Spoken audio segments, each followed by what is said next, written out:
BMW на замене двигателя. Вот так она печально сейчас выглядит.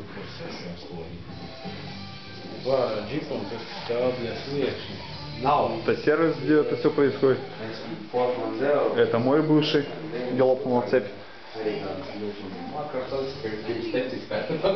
2 литра.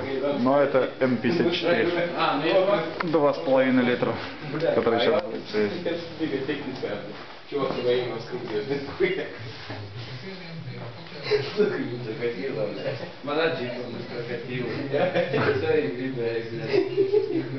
результат потом расскажу.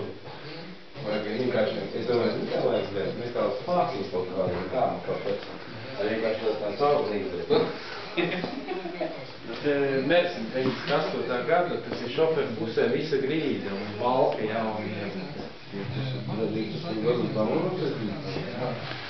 Šitā puse, vat kreisā puse tā norūsējusi bija, gan vāja praksa. Tad ir pus mašīna tika samainīta. Результат потом расскажу.